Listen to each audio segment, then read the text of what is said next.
Hello, my name is Samantha Aguilar, and I'm going to be talking about the sociology of sexualities and the summary of our class thus far.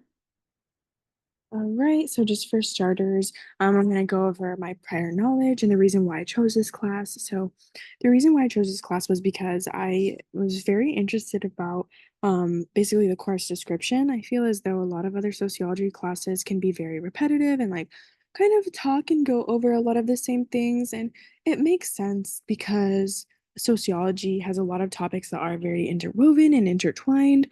But this class really interested me because I know so many people in the LGBTQIA plus community, or that have had, very personal, like sexual identity journeys. And I just really wanted to know more about that, and how it relates back to my own personal journey as well. So, yeah.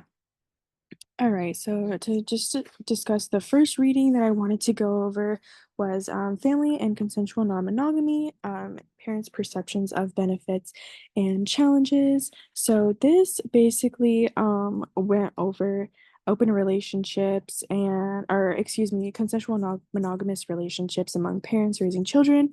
Um, and so one thing that I learned was that some people prefer the term open relationship as compared to labeling themselves as polyamorous.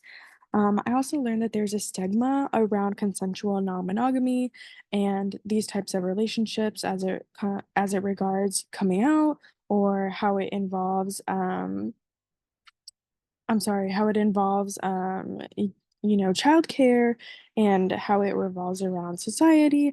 And overall, I also learned that consensual non-monogamy has been believed by parents in these relationships to have more benefits and challenges, especially with like childcare. And a lot of them report even that their children are super happy with consensual non-monogamous parents or a parent. Um, I feel like it really widened my perspective on consensual non-monogamy and taught me more about it in general. I feel like I always knew that consensual non-monogamy was kind of like a thing, but um, I feel like this idea of it takes a village was really not as prominent, and I think that's really awesome to learn about this concept and how it's kind of becoming more popular and people are coming out a lot more about their sexual orientation and their sexuality with this. So for the second reading, it was actually one of my favorites as far. It was Now why would you want to know about that?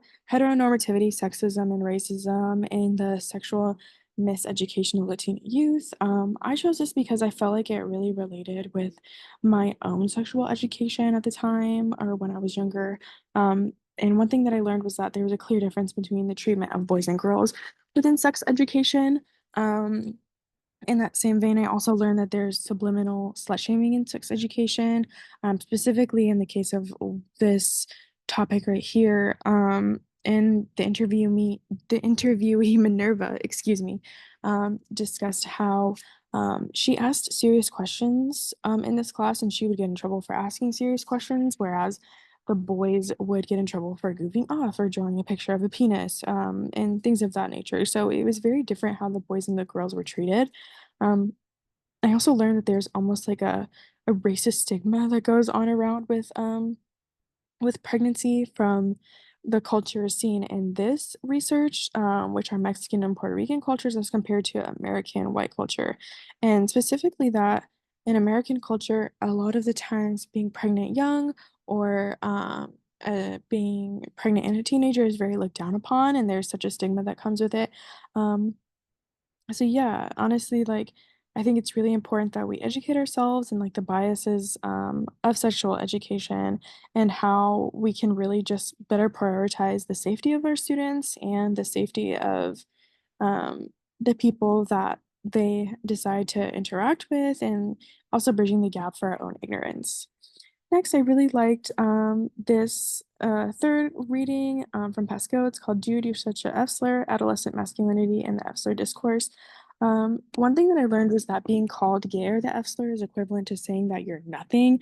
That's what one of the interviewees said, which was really interesting to learn because honestly, like they also did explain that gay and the Efsler are used differently and almost saying these are kind of, to very to very much like dehumanize you, but also they would use gay as like, oh, something is stupid or something is dumb, and then they would use the F slurs like to really just come for your character, like, you're an idiot, like you're worthless, things of that nature.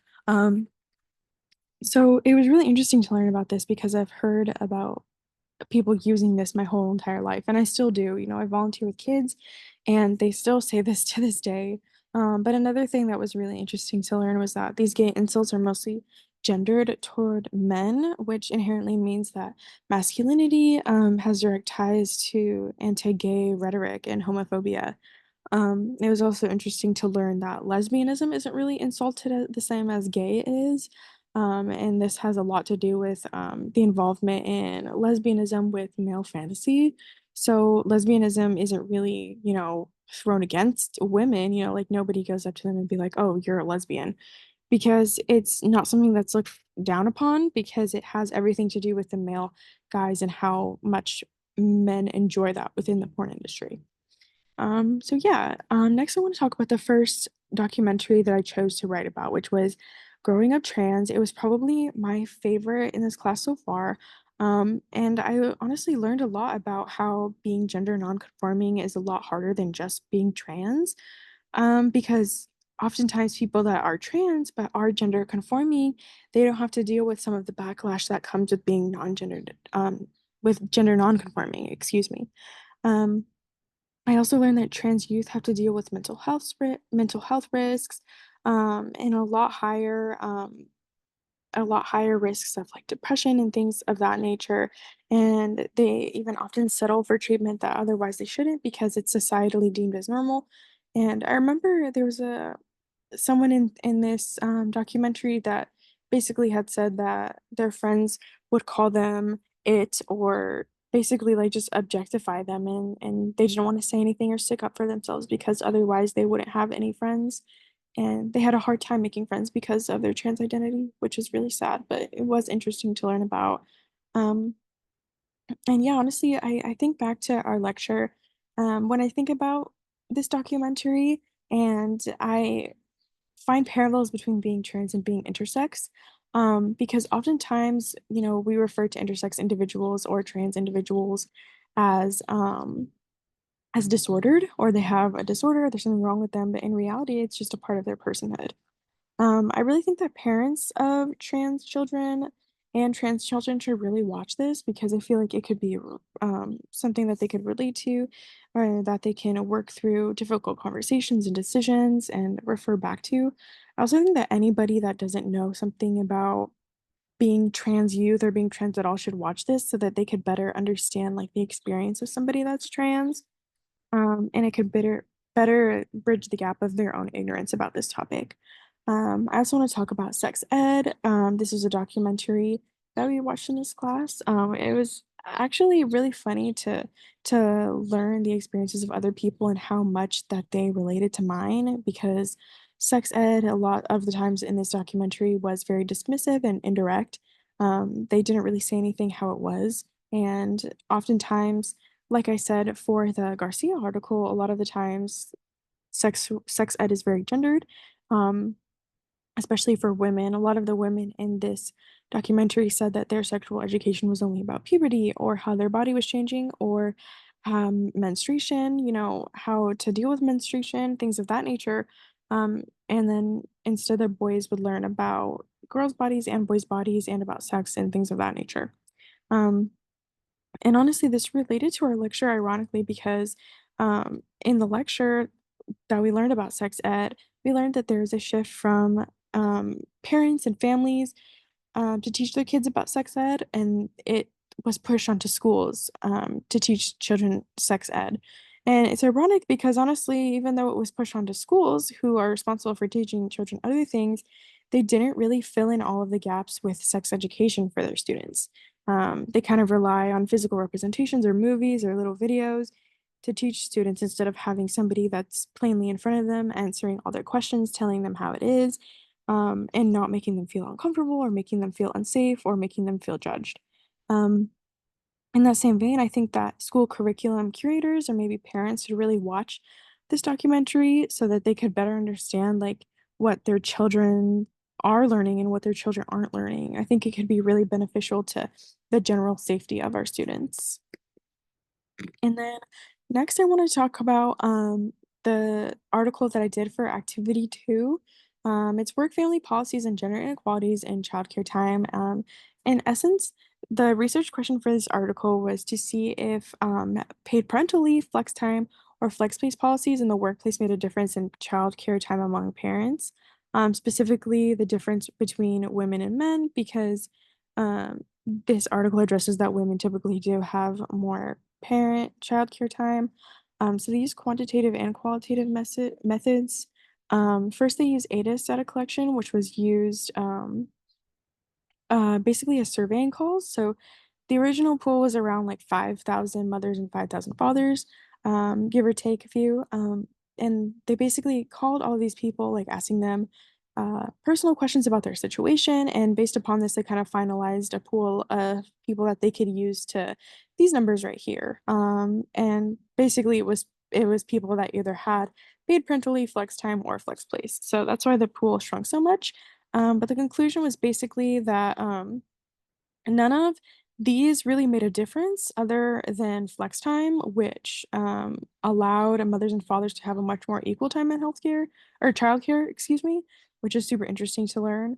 If I had to explain this to someone in a little bit more of a simple term, um, I would say that mothers have been known to provide more childcare than fathers. This study investigates if work family policies help bridge that gap. So, some remaining questions that I have.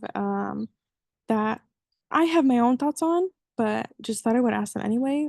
First one is, do people in the LGBTQIA plus still find comfortability in numbers?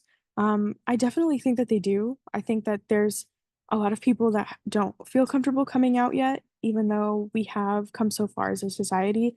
It honestly isn't far enough for a lot of people or in a lot of their personal circumstances. Next, my question is there data that supports whether children achieve more being raised by a variance of parents' identities? By that, I just think it would be really interesting to know if, like, for example, children grow up to have higher paying jobs or higher education if they're raised by a polycule, or rather, if they're raised by adoptive gay parents, or if they're raised by a very nuclear straight family. Last question I have is, in what ways can we strive to educate people about sexuality and gender that come across bigoted and unaccepting otherwise? I have a few methods to this, but I'm just curious of what maybe other people have to say and what other methods they have to deal with people that are very like rigid or come across as very like ignorant when they talk about things specifically regarding like sexuality or identity, anything other than really being straight. Um, so some real world applications, some things that I really did learn a lot more about were the different subcultures and forms of self-expression. I, of course, always knew that like drag and gay clubs and like bear culture were a thing, but it was just really interesting learning more about them and the variance within those subcultures. I also learned a lot more about the seriousness regarding the safety and well-being of people that are in the LGBTQIA plus, specifically, the violence that it goes against some rural communities or even in not rural communities, and just the pervasive nature to which they're held to. And lastly, I learned a lot about how sexuality and sexual orientation are different. I honestly use these synonymously, so it was interesting to finally know, like, the kind of like the difference between them. Next, some things that I want to apply in my future career is just acceptance and understanding. I want to be an educator in the future, and I just want everyone in my class to feel safe. I want to be able to hold the tools and the confidence and knowledge within my own self to be able to help anybody in my classroom or to help friends of my students that need help, that are facing struggles. And I just would really like to use everything that I've learned in this class to like better understand my future students and to just widen my worldview overall. Lastly, I just want to say thank you for this semester, and I really hope that you have a great summer and a great rest of your next semester. Thanks.